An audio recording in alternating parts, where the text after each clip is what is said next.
In Brazil, we have had a significant blow to democracy. The leader of Brazil has been impeached. And so right now it's just a suspension, and I'm going to explain it all to you guys. Now, she was unpopular, but there was an intense media campaign, and the media in Brazil is owned by private interests who are all incredibly wealthy.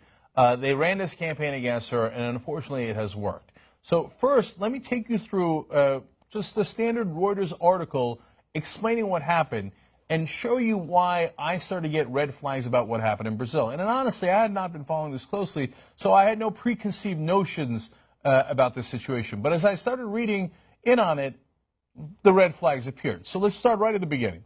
Brazil's Senate voted on Thursday to put leftist President Dilma Rousseff on trial in a historic decision brought on by a deep recession and a corruption scandal that will now confront her successor, Vice President Michel Temer.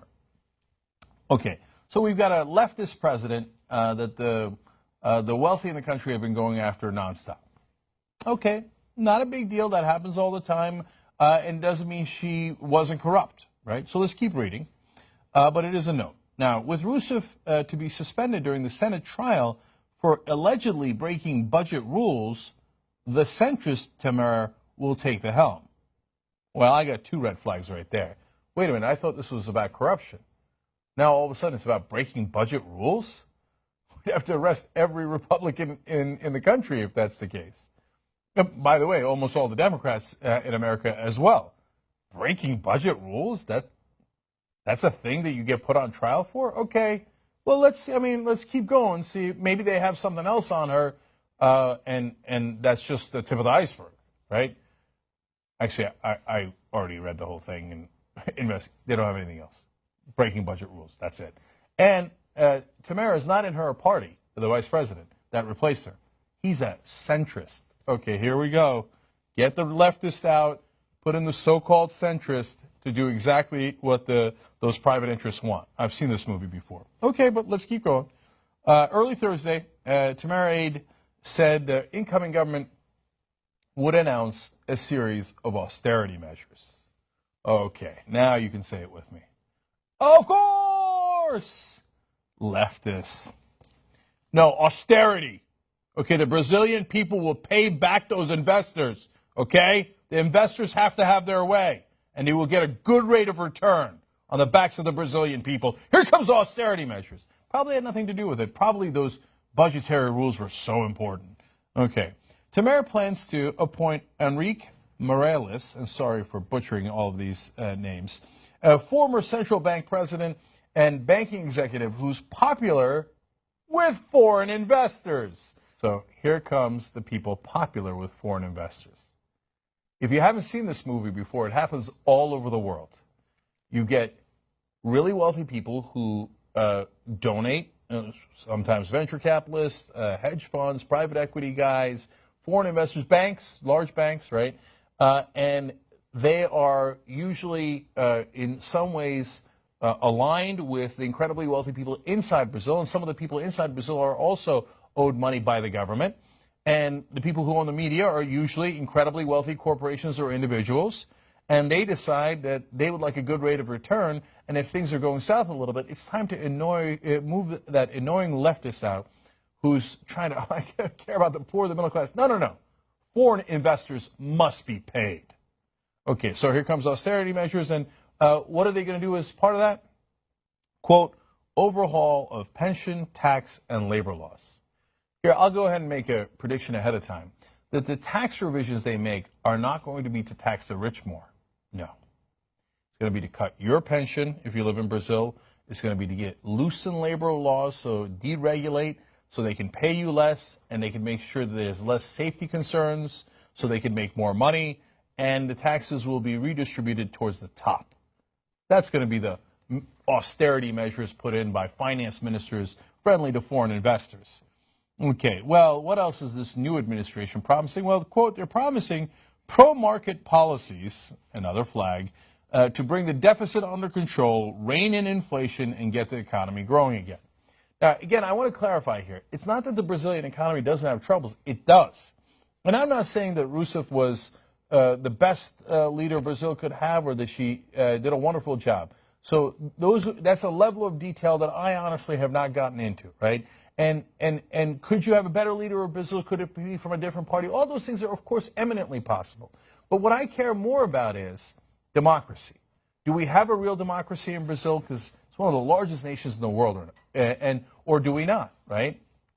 So if all of a sudden you have, in essence, a coup with a made-up charge of violating budgetary rules that has actually nothing to do with corruption, and you remove somebody from power because you want foreign investors to be paid off and for there to be pro-market decisions that are made, that is not the right way to conduct your democracy. Okay. Well, now, you might say, Cenk, let's be fair. The guy who's replacing her, the vice president, he's probably more popular, right? So fair is fair, because she is, at this point, very unpopular in Brazil.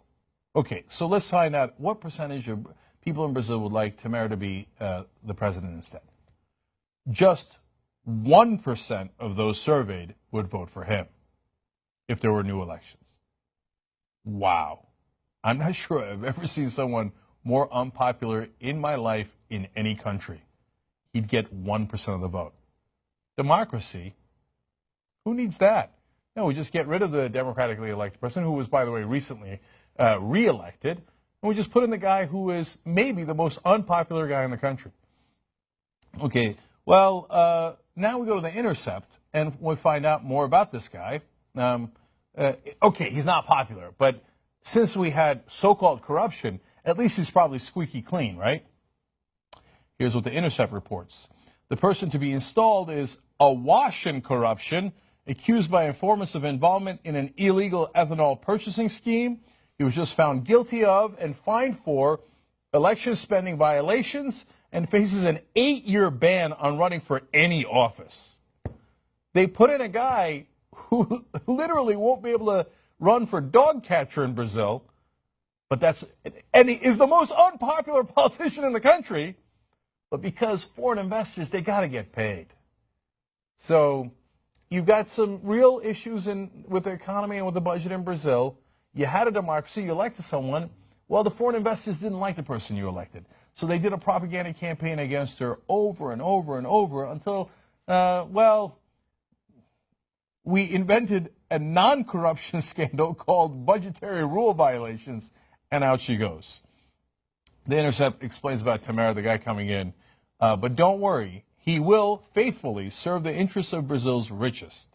He's planning to appoint Goldman Sachs and IMF officials to run the economy and otherwise install a totally unrepresentative neoliberal team composed in part of the same party, PSDB, that has lost 4 straight elections to the PT. That's Rousseff's party. So the party that lost the 4 elections is now somehow, in essence, back in charge along with Goldman Sachs. Now, you can say, hey, The Intercept, Glenn Greenwald, yes, he lives in Brazil, he's an expert, he's a great reporter, but some of you will say, no, he's a progressive, so that's not fair. Well, let's go to The Economist.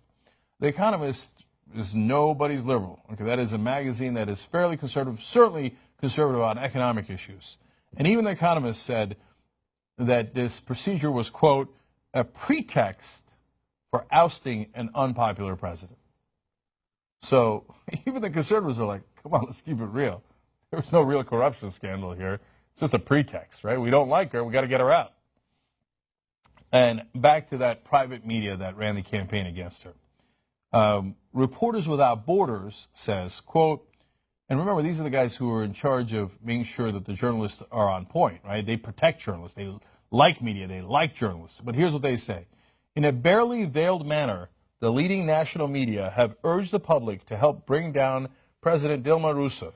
The journalists working for these media groups are clearly subject to the influence of private and partisan interests, and these permanent conflicts of interest are clearly very detrimental to the quality of their reporting.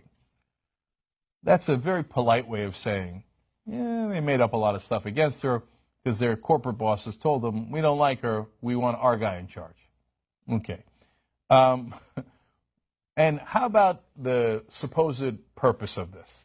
It was because, oh my God, there's corruption, that's why we had to do it. Well, for that, we go back to Greenwald at The Intercept. He says, how can anyone who's minimally rational believe this is about corruption when they're about to install as president someone far more implicated in corruption than the person they're removing? Well, a very fair point indeed. All right, but I want to leave you with one more person who's outraged by this impeachment. He says, impeachment is unthinkable, would create an institutional crisis. There is no judicial or political basis for it. Wait a minute. That's Tamara, the vice president, who just replaced the president. Oops. Earlier, even he had said that this is a farce and unacceptable. Now he's like, what am I going to do? I guess I'm president. The least popular, perhaps most corrupt guy in the country, all of a sudden put into power by foreign investors. Does that look like a democracy to you?